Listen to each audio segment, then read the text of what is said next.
go, go. Get out of here. Cap it, guys. What's going on? We got rid of it. Got him, man. Did we got him? Yeah. Good driving, man. Tommy, you all right, man?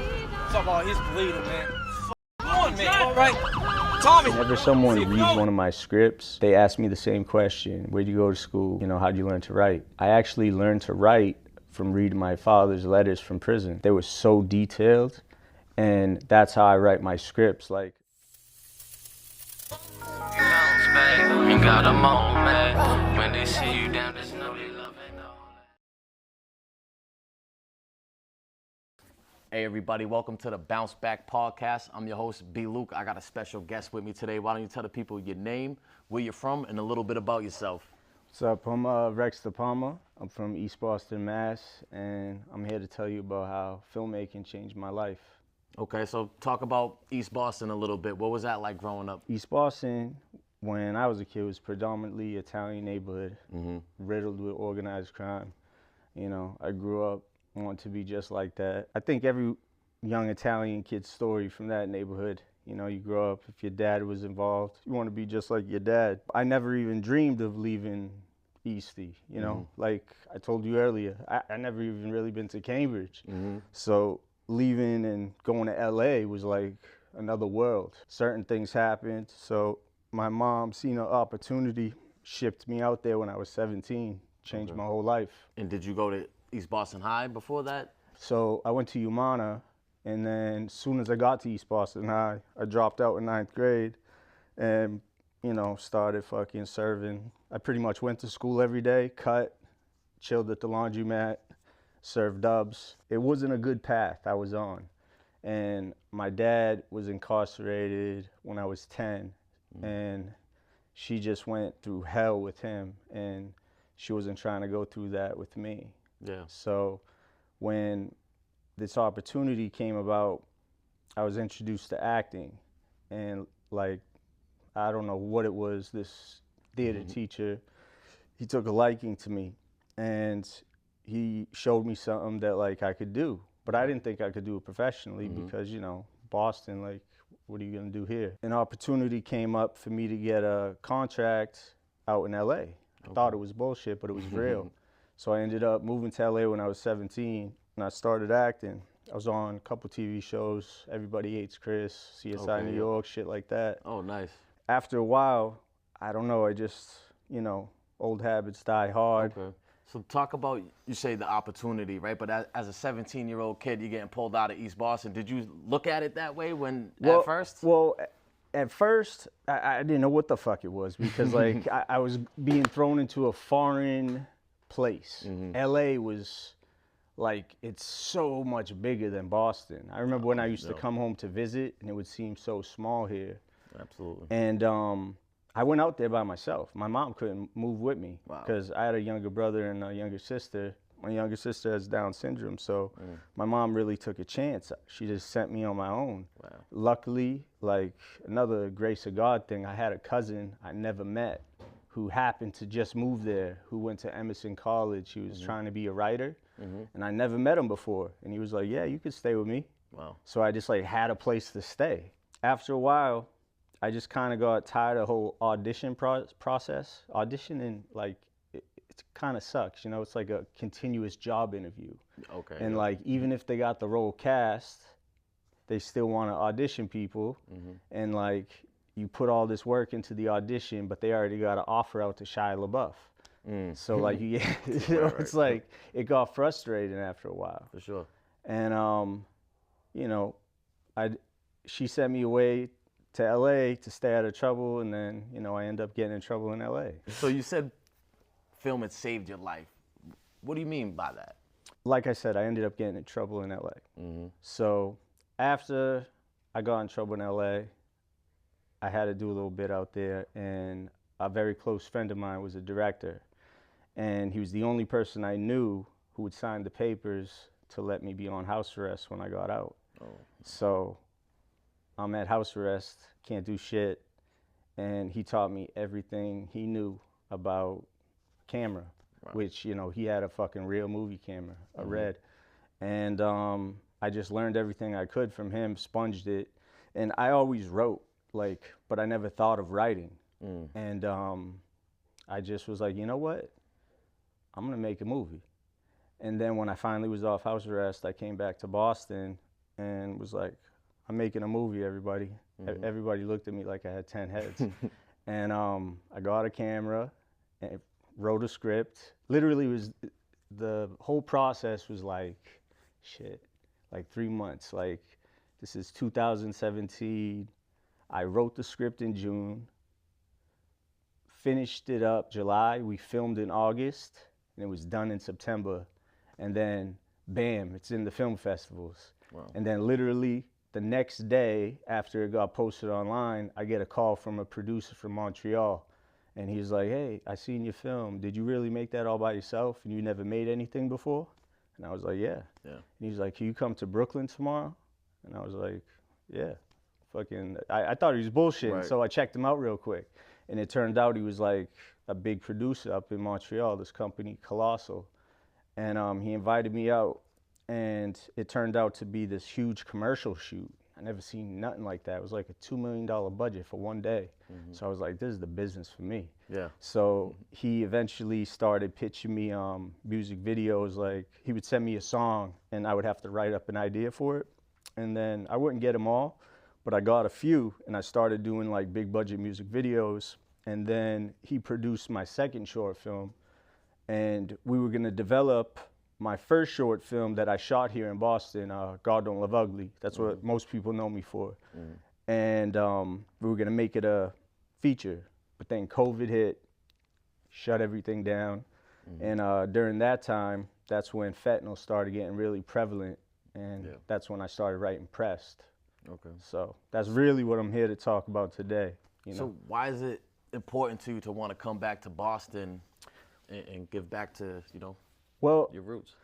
number one, I wish that there was something for me as a kid to show me that I could do this that was here in the city, like film, like if it was an actual opportunity. I wish I didn't have to go all the way to LA. And also, I feel like Boston, you know, although there's movies, we still haven't got like that movie that really expresses like the true grit. I feel like we got the Hollywood grit. Right. You know, like I'm really inspired by the movie Kids from 1995 by Larry Clark. And Classic. you know, that's where I get a lot of my inspiration. So he didn't care about movie stars. And still to this day, that movie has spawned more stars than any other movie. Like Rosario Dawson, Chloe Sevigny, Justin Pierce. Like, these were just kids on the street. Right. And I feel that with a chance, your whole life could change. Was it the kid from Next Friday in there too? Yeah, Roach? yeah. What happened with him? Didn't he pass away? Was He- it he drugs ended- or? I think he got into drugs and he hung himself. Wow. Yeah, supposedly. Who knows what right. happened, but Yeah. they found him in Vegas. But that was Justin Pierce. Okay, so you said Casper. Yeah, exactly. I couldn't think. I'm thinking Roach from Next Friday. But so the name of the film is Pressed. I take it that's the pressed pills. Is that what it's Yes. supposed to be? The title's a bit of a double entendre because it's pressed because the plot of the film is two brothers that are pressing pills with fentanyl. But they become very, like the whole film becomes very anxiety inducing, becomes a pressing situation because it goes from celebration, oh shit, it worked, nobody knows the difference, I told you. And as they're celebrating, counting the stacks in their little apartment, news break, mass overdoses at the club, they just dropped off a pack. Wow. And now they're dealing with this whole feeling like, oh shit, like, well, the younger brother really is, he's like, shit, we just killed mad people. The older brother's got more of a cold heart because he's just more money motivated. He's like, man, everyone's doing this, it ain't us. How do you know it was us? And they got a deal on the way that's about to pick up a 100-pack, like 100,000 pills. And he's like, I ain't turning that money down, not for you, or nobody, I don't give a fuck. So the whole movie is gonna be like watching a car accident in slow motion. It's really a Shakespearean tragedy. I'm not glamorizing it at all. It's a cautionary tale. Okay. And I just want to spread awareness. Why did you want to touch on the crisis, right? I feel like it's being talked about enough. You know, I talk about this with people sometimes, and most people don't know that fentanyl poisoning is the #1 cause of death for anyone between the age of 14 and 45. Wow. It beats heart attacks, car accidents, cancer, everything. Yeah. And no one talks about that. And it's poisoning usually. It's not overdose. Because if you never took an opiate and I give you a pill with Fetty in it, I'm killing you. Right. You know? Like, there's no doubt you're dying. Like, if you live after taking fentanyl and you never took an opiate, you're lucky. I actually the last interview I just put out, the kid did, I think he did 10 years manslaughter. It was when it first came around. He's from Lynn. Unknowingly thought it was H, someone that passed away, and you know he had to do a lot of time for that. Is that something that I guess hit close to home with you? Is it something personal about it, the whole crisis and the epidemic? My cousin Anthony, who's like my brother, he got addicted to opiates, and you know, it was during when Oxy was big, and of course, you know, he ran out of money and stuff, and then he started, like everyone, it led to heroin, and I don't know if it was fentanyl that killed him, but he died, and I couldn't even go to his funeral because I was stuck out west on house arrest. Yeah. So it hits home there, and then I know 3 people in LA that died from it, and it's just like every other day I'm hearing about someone's dying from it. And then once I started the page for the movie, just putting it up, like I wasn't expecting anything, and I'm getting messages from parents every day like, hey, my 13-year-old son just bought a pill from someone on Snapchat, they're dead. I would love it if you could post something on your page about them. And it's like heartbreaking. And I just don't understand human nature, like why you would want to knowingly do that to somebody. Like, if you sign up for it, you sign up for it, you know? Like, comes with the territory. Yeah, it just is, you know? You can change the game, but you can't change the rules. I don't believe in that, man, you know? In what ways do you think that this film could possibly maybe help people or help the crisis in general? I think it will educate, because I think a lot of young people don't know, you know? Like, if they knew that, it's like you're playing Russian roulette, really. Because you might get a pill with nothing in it, or you get something that's got like a full stack, and like you're just seizing up right away. It's scary, man, you know? And now you're hearing about it in everything, not just pills. But I figured, you know, touch on the pill aspect, because that's really like, you know, what started everything. And I always wonder too, like, how much worse would it be if it wasn't for Narcan?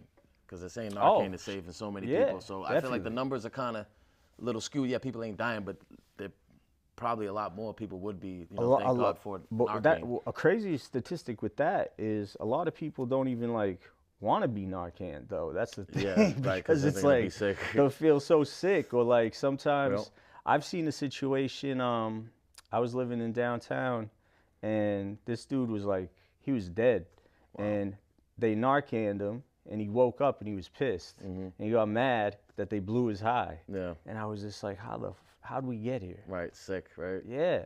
Unfortunately, I'd have to say, man, if it wasn't for Narcan, my mom would be dead right now. Twice in front of me, we had to use it, and it's truly a lifesaver, man. I'm not ready to lose my mom yet, or anybody, but unfortunately, a lot of people have lost loved ones, anything like that. Absolutely. And you would also mention too, just to bring it back a little bit, about your father being accosted. Like, what kind of effect did you see that have, like, on your mom? You said it kind of put her through a lot. Was that noticeable?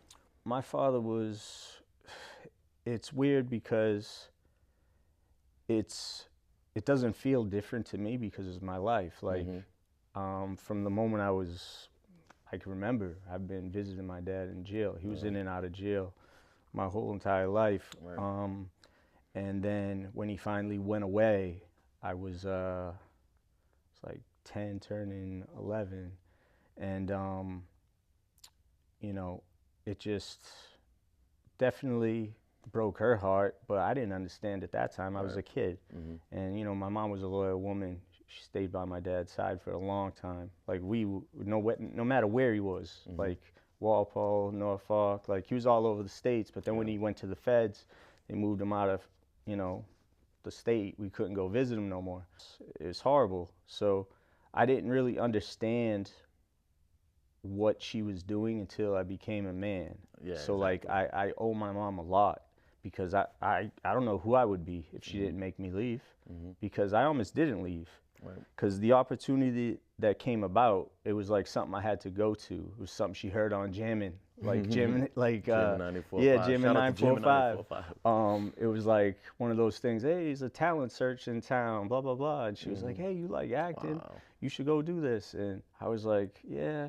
And then I went to a party and then go, and then she heard it again, and she was like, they're doing it one more time in Burlington. And she dragged me, and I went. And I remember going like it was yesterday. And the dude's name was Bob Knoll, and his company was Monster Talent Management. And he was like, there's a room full with like 200 people. And he was like, someone in here is getting a contract and coming to Hollywood. Wow. And like right then, like I had this inner voice. It was like, it's me. And sure enough, 3 months later, I got that contract. All right. Yeah. So just to, before I move on from your father and everything, but like, where's he at now? What's that relationship like? He was gone a long time. I was actually with him earlier today. Oh, you know, nice. I was trying to get him to come to this, but he was like, I don't go out at night. Yeah. Hey, smart man. Smart man. But we're good, man. You know, I tell everyone this because whenever someone reads one of my scripts, they ask me the same question: where'd you go to school? You know, how'd you learn to write? And I actually learned to write from reading my father's letters from prison. Wow. Because they were so detailed, and that's how I write my scripts. Like, a lot of the times people will read my scripts and they'll be like, man, your scripts are like books. They're so descriptive. Wow. And in Hollywood, they got this thing called white space. Like, white space is like, oh, you don't want to put too much. It's congested, be too many pages. Right. But say that to Tarantino, you know? Tarantino will write a book that has nothing to do with the movie, just so you know about a character. Yeah. You know, they don't say shit to him because he's Tarantino. Absolutely. And that's who I'm aiming to be, bro. And I'm not ashamed to say it. That's what's up. I'm trying to be a generational director. So talk about the process of, you know, making a film and where you're at with the film you're making now. Well, right now, happy to say I just got my SAG-AFTRA producer contract yesterday. So we're officially a union film. Congrats. I'm in pre-production. We're casting. I got 2 roles cast that are like, you know, so I want to have a lot of people from Boston in the movie, but mixed with real actors, just because, you know, just to kind of balance it out. For sure. I don't want to have like it be all Hollywood, because I hate it when a Hollywood person, you know, messes it up. Some people hit it on the head, like Christian Bale in The Fighter. Right. Oh my God, dude. Yeah. Like him and Mark, that was crazy, bro. He almost did a little bit better than Mark. Like as Dickie Engler, not only did he play a crackhead banging, he got the Boston accent better than some Boston actors. It was nuts. But it was unbelievable. there's not a lot of Christian Bales in the world.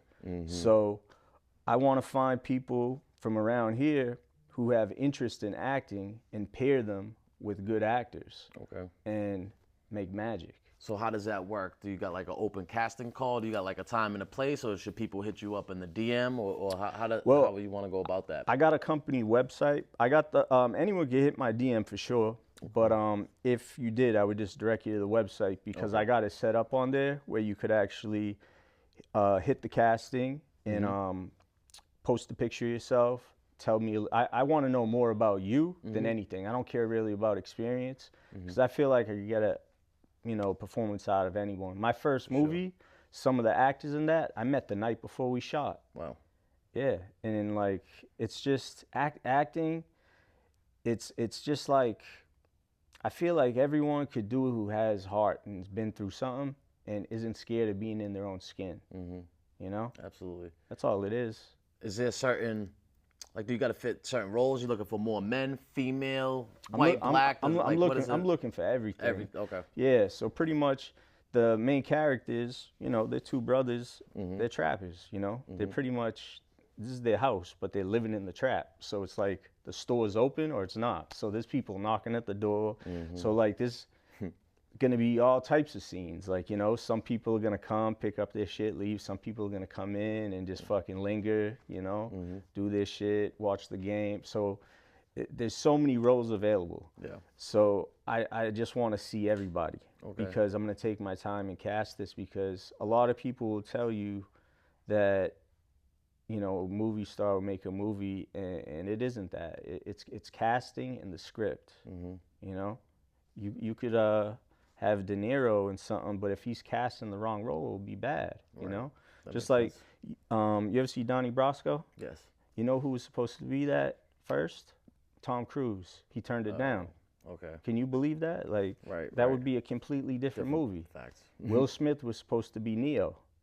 In the Matrix, I think I did hear Yeah, that. it's all fucked up. So it's just like, Yeah, Keanu Reeves. yeah, I nah, mean, it's just, and it's him. that's what makes you think like things line up for a reason. For sure. So, this is my first feature length. I've done 2 shorts and plenty of music videos. So I'm ready for this. And Okay. like, this is my debut, and I'm not gonna play. Awesome. How long does something have to be before it changes from a short to a feature film? I mean, is there a cutoff? Yeah, so short films generally it's anything under 30 minutes. Okay. But it's very rare that like you'll get love on if you're at the 30-minute mark, because like a film festival, they're looking as like a business. Like, so say you at a festival, you could schedule 10 films in an hour if they're, you know, a certain time. But if you got half-hour films, you only could fit 4 in. Then you only got 4 filmmakers. So it's kind of like, you know, a little hustle on their part.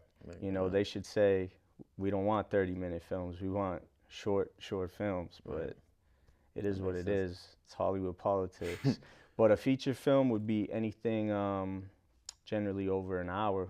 Okay. Yeah, this film that I'm making is probably gonna run right around like 90 to a $120, somewhere around there, depending on how fire the scenes come out. Right. You know. How many hours of actual filming like goes into that?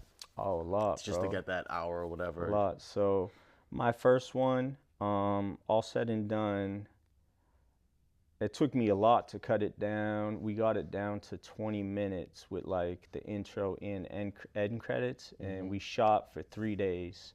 But that sounds like a lot, but everyone thought that was too quick, you know? They're like, wow, you shot that shit in 3 days? I was like, yeah, you know? I didn't know any better. It was just beginners, like, sometimes when you don't know the rules, it's better because like you're not playing inside the lines. Yeah, you're not stuck in a box. Exactly. That's where like I'm not anti-Hollywood, because like Hollywood is where you aspire to be. You want to be up next to the Mark Wahlbergs, Matt Damons, but sometimes, like, I've been on the big sets. Like I said, I did a little joint on Everybody Hates Chris. It's a lot of hurry up and wait. A lot of people getting paid standing around, and you know, get out there with the camera and you can make magic. Like you can make a movie with an iPhone, and it could be beautiful if you shoot something beautiful. You could get $100,000 camera and shoot a piece of shit. It's still gonna be a piece of shit. Yeah. What's your favorite part about all of this? Having an idea, and then seeing it on paper, and then seeing it on the screen. Creating.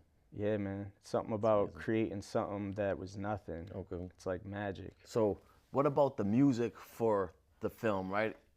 How does that work? Are you gonna incorporate some sort of music for the scenes? If there's anybody out there, I'm sure that'd be, I think, a good touch too. I want to incorporate as much Boston as possible. Yeah. So that's why I'm here. I'm doing the pre-production here. I'm not out in LA. You know, I got a partner, my producing partners out there. You know, since we're a union, we have to employ, you know, SAG actors. So anybody who I cast in Boston who isn't an actor, I'm actually gonna have to fill out a form for them to join the union. So essentially, like I was saying, like, you know, I would love to change someone's life, you know? Like someone right now is in Boston living somewhere. They might be cast in this film. You know, I'm planning on making a hitter. So I might change someone's life, and that'll be the best feeling ever. What are your expectations for the film? Is it that to change somebody's life? I would love to change someone's life in many ways. You know, if I could stop someone from going to buy pills, hell yeah. Yeah. If I could cast someone and change their whole course of life because right now they're doing stick-ups and didn't know that they could be an actor, then fuck yeah. You know, so many different ways. You know, I didn't know I would be a director, you know? Right. That's wild. You say it's a cautionary tale. Like, what's the main message that you want to get across with the film? First of all, this fentanyl shit needs to stop. You shouldn't be taking pills off the street at all. Yeah. Like, you know, it's Russian roulette right now. Yeah. You know, the chances of you getting something real are very slim. Right. And when someone has like a unlimited supply, that should be a red flag right there. Absolutely. You know what I mean? Yeah. And I think this film's gonna stand out because going in a different point of view. Most people would think what I'm doing is a little taboo. It's from the fucking point of view of the dudes that are doing it, but it's not glamorizing it at all. Like, you know, we watch Narcos, you know, we sit there and watch Pablo Escobar sell kilos and blow up planes and like, whoa, shit. Jeffrey Dahmer was a huge hit. No one's ever done anything on this like level. And this is what's going on, you know, right now. And we just got Painkiller about the Sackler family. The OxyContin epidemic, that shit happened back in the early 2000s. Right. So when are they going to talk about this? In another 20 years? So I'm ready to make this now. Absolutely. So what do you think is going to make this film stand out compared to other people who might have tried to touch on the epidemic a little bit? I'm directing. You're directing it. There you go. Live and direct. Rex Depalma, man. Remember the name. All right. And also, too, Instagram, Facebook, how else can people find you? Is it mainly the website? My Instagram is Reign Supreme Entertainment. So that's REIGN Supreme Entertainment. Okay. And then at Rex Depalma. And then the film is at Press.Film. And my website's reignsupreme.world. When can we expect in your plan for this to come out? How long is it going to take? Well, I'm shooting in April. It's probably going to take a couple months for post, and all the big festivals are right around September. So in about a year, we'll be seeing this. So I feel like not a lot of, especially with the youth, even you said you didn't really get into this till a little later, right? Why don't you think more people are into trying to act or direct or stuff like that? Because me growing up, I didn't really know anybody kind of into that. Lack of resources, not thinking it's a possibility, you know, especially Boston being a very black and white, you know, like not black and white like skin color, like, you know, in the box, like you work construction or you do this or, you know, like, you know how it is. It's like any other working class town. And even today, like trying to explain to my pops or my uncle or anybody like what I'm doing, until you're a success, like no one really like believes it. And that's how Hollywood is too, you know? And that's why I'm making this movie independent, and like once it's a success, they look at you like you invented fire, because no one wants to talk to the new kid in school. That's just how Hollywood is. You ever go to a new school and like no one talks to you and then the cool kids talk to you? That's how Hollywood just is. You get one hit under your belt and now it's like everyone wants to be on your team. So I would say resources. Like my dream is once I have all that, I would love to start something in Boston to like really expose young kids to filmmaking, because it's such a collaborative art, and it's the one thing I would do if I hit the Powerball tomorrow. I would still make movies. That's how I know it's my passion. Is that something that this is what you commit all your time to? Like I do this, but I work a 9 to 5 during the day and everything. Like, is this something that you have to commit all your time to? Yeah, this is everything. Once I, you know, like I said, I got in trouble, you know, I didn't have a regular job. You know, let your imagination take you there. But nah, this is what I do. I don't do nothing else. I'm a filmmaker. What advice would you give to somebody that wants to get into the field? I guess any aspect of it, acting, directing. You just got to start. You know, you're your own worst enemy, and you can make excuses. I'll do it tomorrow. I'll do it next week. Really, you just slowing down your own pace. Okay. You know, there's so many things out there that need to be done, especially now with like cameras. You don't need a movie camera to make a living. Like everyone needs video work. Right. Like we're living in a digital world. Like you could literally do work for someone who needs social media. You like just Absolutely. it's all about the hustle, really. That makes So sense. it's just about doing it, make it happen. Okay. You know, I think people get too caught in the mind of like what it takes to get there. Like, say they got a dream to be an actor or a director or a writer, and they see themselves where they're at now and then where they want to be, and they focus too much on the space in between, how long it's going to get there, when really they should just be focusing on the outlook and just taking those baby steps every day. Even if it's a small step, it's one step closer. Because, you know, an idea without action is just a dream. So break down like the hierarchy of how like a film works, right? Like who would like if it's the mafia, is the director the Don, and then you got the underboss, the producer? Like how does it work, man? It all depends on what type of film it is. Let's say, for instance, if it's a studio film, studio meaning like Warner Brothers or one of the big, they're in charge. Gotcha. You know, you're doing what they say. Doesn't matter who you are. Like, you know, even, you know, if you're someone as big as Tarantino, like you still gotta answer, like that's some big shit. But a lot of the times the workaround with that is you get independently financed and then you just go to those places to distribute. So then you don't gotta listen to no one. So if you're just on a straight independent production, the hierarchy would be the director is pretty much like the conductor of a symphony. Okay. So Tarantino's famous for saying, you don't got to know how to use the camera because you're not the cameraman, but you know what you want to see in your head. So just, if you know how to explain yourself really well, and you just explain your vision to everyone there, it's like being a foreman on a construction site. Yep. That's the best way to say it. That makes You sense. know? But a lot of the time too, money people though, you know, not all money's good money. Yeah, that's You true. know? Once people start throwing money at things, they want to be in charge, right? Oh, bro, that's the other thing too. That's why, like, not all money's good money. You got to be very careful who you partner up with because, you know. So what are some challenges or some difficulties that you ran into during this whole process that you were able to overcome or maybe still facing? Right now, you know, it being my first feature and having like this script I could like I've written a lot of scripts and, you know, they've been great.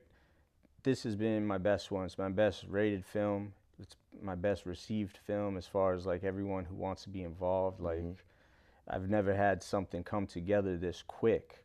I've never directed a feature yet. It doesn't matter I directed shorts and they look great. Everyone wants that short thing because it's like it's like an investment. Yeah. It's like, would you want to go invest in Scorsese? Yeah, you know he's a winner. So it's like, until you're a winner, like that's what sucks, you know? So it's like you gotta find that, you really gotta fight in the beginning and you just can't give up. So I fought to get to this point and, you know, make it happen. So hopefully I won't have to fight no more. Well, I'll probably always be fighting to get projects made, but not as hard.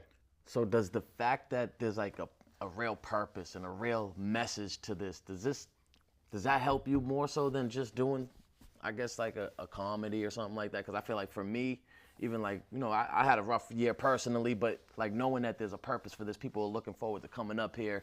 People really, they hear the stories and it really helps them. You know what I mean? It kept me going through it. Is that similar with you, the fact that it has a message and a purpose behind it as well? Absolutely. Yes. Because straight up, like, if someone was to offer me $100,000 for the script right now, I'd say no. It's too personal. When I wrote this, I bled on that page, bro. Yeah. There's pieces of me in this story. Yeah. And nobody will be able to tell it like me. You know, like they'll read cliff notes from, you know, the news, or maybe they'll get some case files and get some inside information, but they ain't gonna know that like we call them birds and blues and 30s and like, you know, every city's got different names. But whoever watches this film is gonna be like, damn, he was actually in this shit, or he did some good research. Right. The way that you're able to detail certain things. Yeah, only just people like in it down would the way, probably like know. you know, like it's almost like real recognize real, you know? Like you could tell when someone's a punk straight up, like when you meet them, like, you know, when you're in the can. So same thing, like, and I just feel like a movie for Boston has not come out. Like the town is fire. Right. It's a dope action movie, but like we still don't have that like that raw, gritty, like Boston movie yet that really represents now. Yeah. Like what's going on now. Right.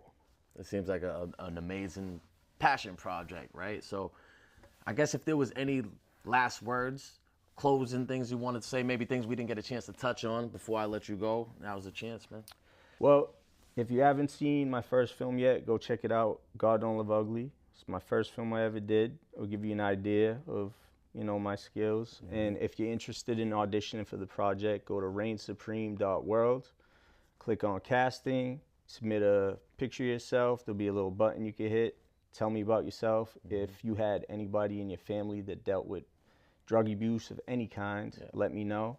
I want to see everybody, you know, big, tall, black, white, Hispanic, all sizes. If you're from the street and you're real, I want to see you. Well, I appreciate you coming through, man. So I'm gonna link all of that too in the description. So there it is, guys. Rex Depalma, B. Luke, the Bounce Back Podcast. Remember, it is what it is. What's next? That's what you make it. On that note, we out of here. Thanks again, bro. All right, bro. Bounce back, ain't got a moment. When they see you down, just know they love